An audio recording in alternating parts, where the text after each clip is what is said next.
Good afternoon, clients, family, and friends. After recharging and enjoying a warm vacation to Charleston, South Carolina for our 10-year anniversary, it isn't great to return to markets in turmoil.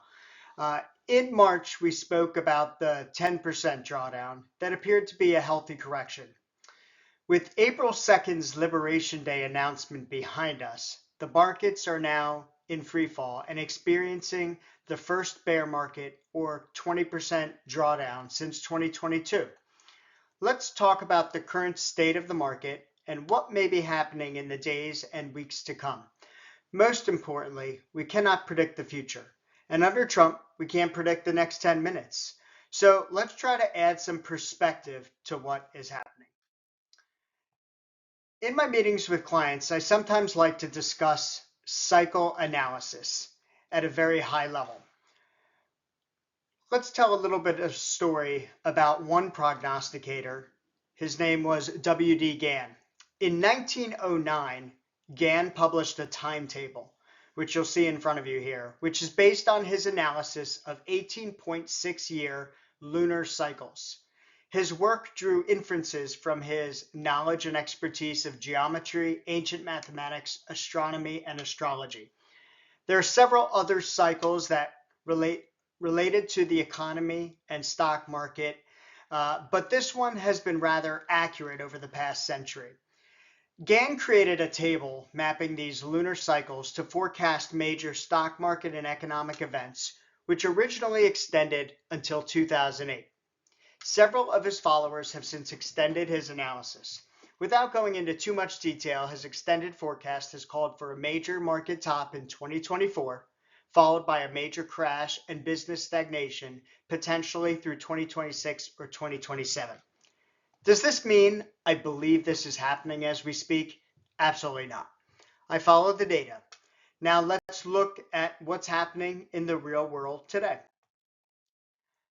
Markets peaked out in December 2024, then had a nice rally to start the year and peaked again in February 2025.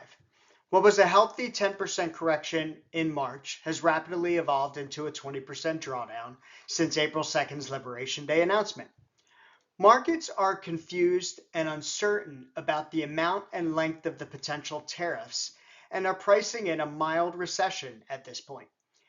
The data that come in over the coming months will tell us how the real economy is reacting to this uncertainty. This highlights the importance of diversification for those in or nearing retirement. If you have decades until retirement, it's a phenomenal buying opportunity. Bonds and gold, which you'll see on this graph up in yellow and green, are your typical flight to safety assets. And as you can see, they're holding up well. Bonds in particular can be frustrating as they don't appreciate much during bull markets, but in moments of chaos, they normally provide calm during the hurricane. Despite the volatility of stock markets around the world, some highlights are that interest rates and oil are declining, which should help offset inflationary pressures and help those looking to purchase a home, a new car, anyone with credit card debt, or taking out student loans. Those benefits, unfortunately, will take time to accrue. In past recessionary environments, stock markets tend to decline over 6 to 18 months in an orderly manner over several waves. This rapid decline is taking the form of a flash crash, which is most likely to encourage the administration to provide concessions on the tariff topic. Flash crashes tend to be driven by today's algorithmic trading programs on Wall Street. So, what was the tariff announcement last week that has caused this market turmoil?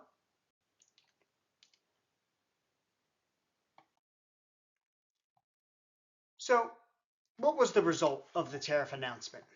First of all, it was a confusing rollout with a presentation that had almost nothing to do with the reciprocal tariffs that many expected. Goldman Sachs, after the announcement, analyzed the data factoring in the exclusions, which ultimately showed that 12.6% was the average new tariff And the total tariffs, including ones that pre-existed, was just under 19%. So where does this leave us? Well, simply put, the fears of recession are increasing. With this volatility, recession odds are increasing from 40% last month to nearly 70% at the moment. And 10 out of 15 recession models in this graphic are flashing warning signs. Now, I expect these models to remain volatile as they have been for the past 2 years. Now, what is the case for no recession? So, many people are speculating that Trump is trying to kill the stock market. And many are predicting a recession later in 2025. But what could drive the case for no recession? Well, first of all, tariff talk could de-escalate. Currently, there are rumors that 50 countries have reached out to negotiate. The European Union Commissioner just this morning announced that they are ready to negotiate. The April 9th date could be delayed up to 90 days, which would be beneficial and give time for talks to proceed. The administration has been talking a lot about their focus on Main Street over Wall Street. And that certainly is a populist point of view, but while the policies they're speaking about are in their infancy, the Main Street destroying policies are taking full effect right now. So what do they claim that this plan is? Well, first of all, corporations will take the hit to profits or earnings per share with the new tariffs. Profits have been extraordinarily high in recent years, so arguably there's some room for profits to come down.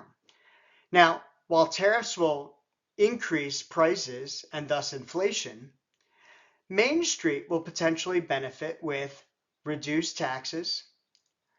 There's been a call to end taxes on Social Security, end taxes on tips and overtime, and provide a deduction on interest for domestic-made cars.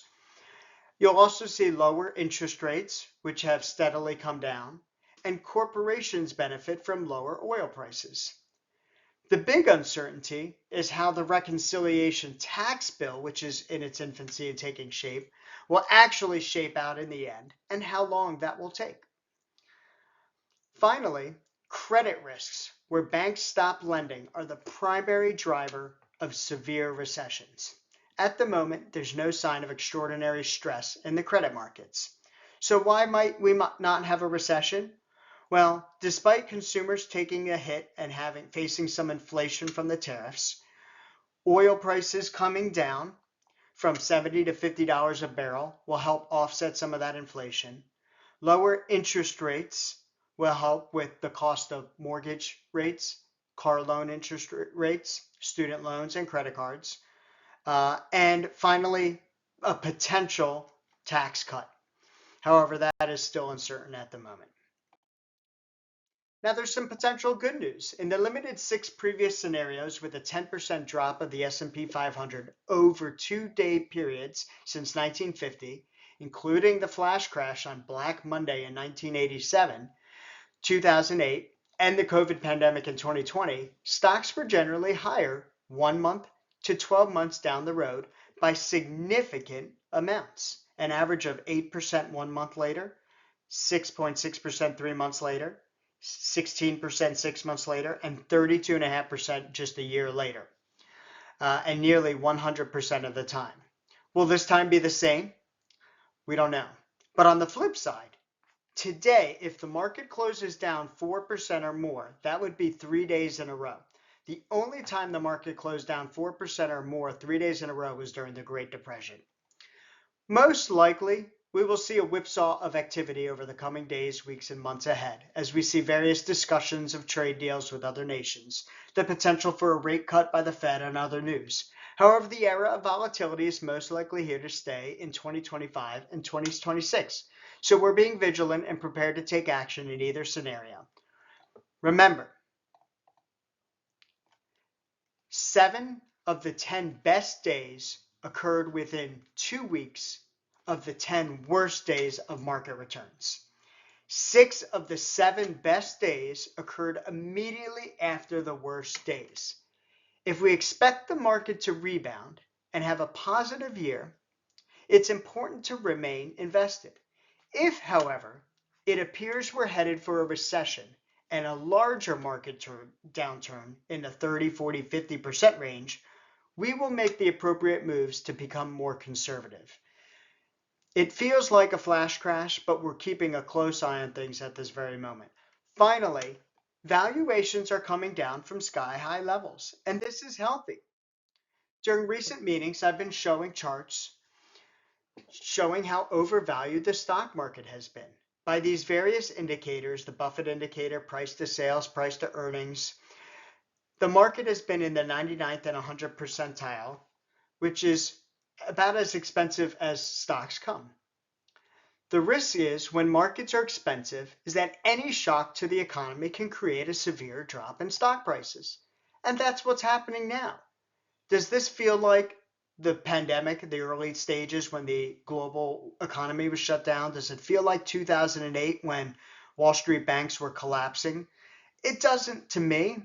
I think this is pricing in significant uncertainty.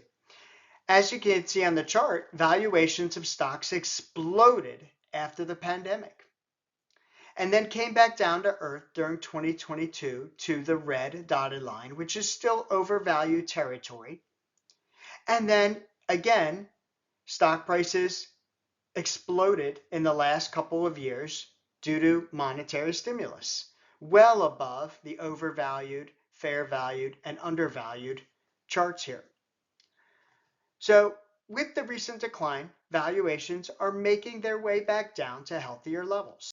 As long as corporations don't reduce their earnings estimates severely, markets can withstand their correction. With all of this, what's the gamble that the administration is playing? Well, many are wondering what on earth the administration is doing. I spoke about this briefly in my last video and in an earlier slide, and while I don't want to get into all the details again, and quite frankly, a lot of it is really uncertain, here's a few points I've heard from various members of the administration and other sources. The top 10% of Americans own 88% of the stock market. Trump 2.0 claims they're not concerned with the stockholders and this wealthier class.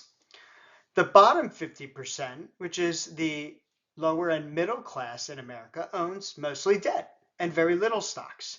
They own credit cards, car loans, student loans, mortgages, etc. There's a theory going around that they're going to need to crash the stock market to save the bond market.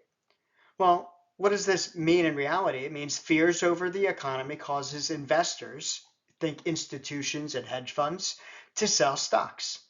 They eventually then buy their flight to safety assets, which is bonds. The demand for bonds causes interest rates to fall.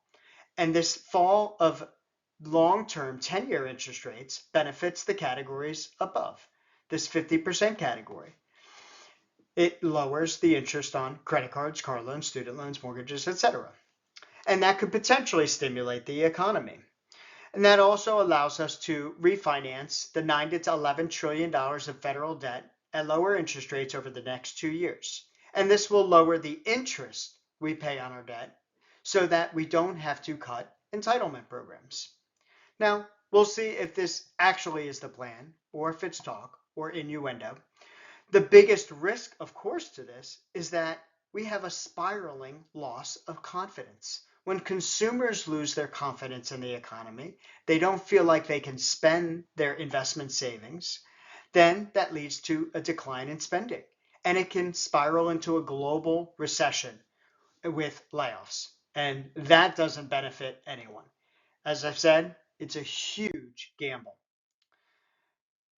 So in summary, there's continued uncertainty over the rollout of Liberation Day tariffs, and that's spooking the markets. The markets are controlled by algorithmic trading, which boosts volatility in times of uncertainty. The internals of the market continue to decline. However, a rebound is likely before we have clear understanding of the path forward.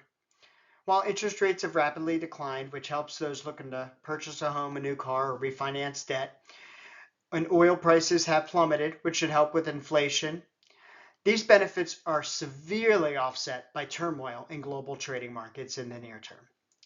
The risks of a potential recession are weighing on the markets, which are pricing in these risks before the data shows concrete evidence of recession.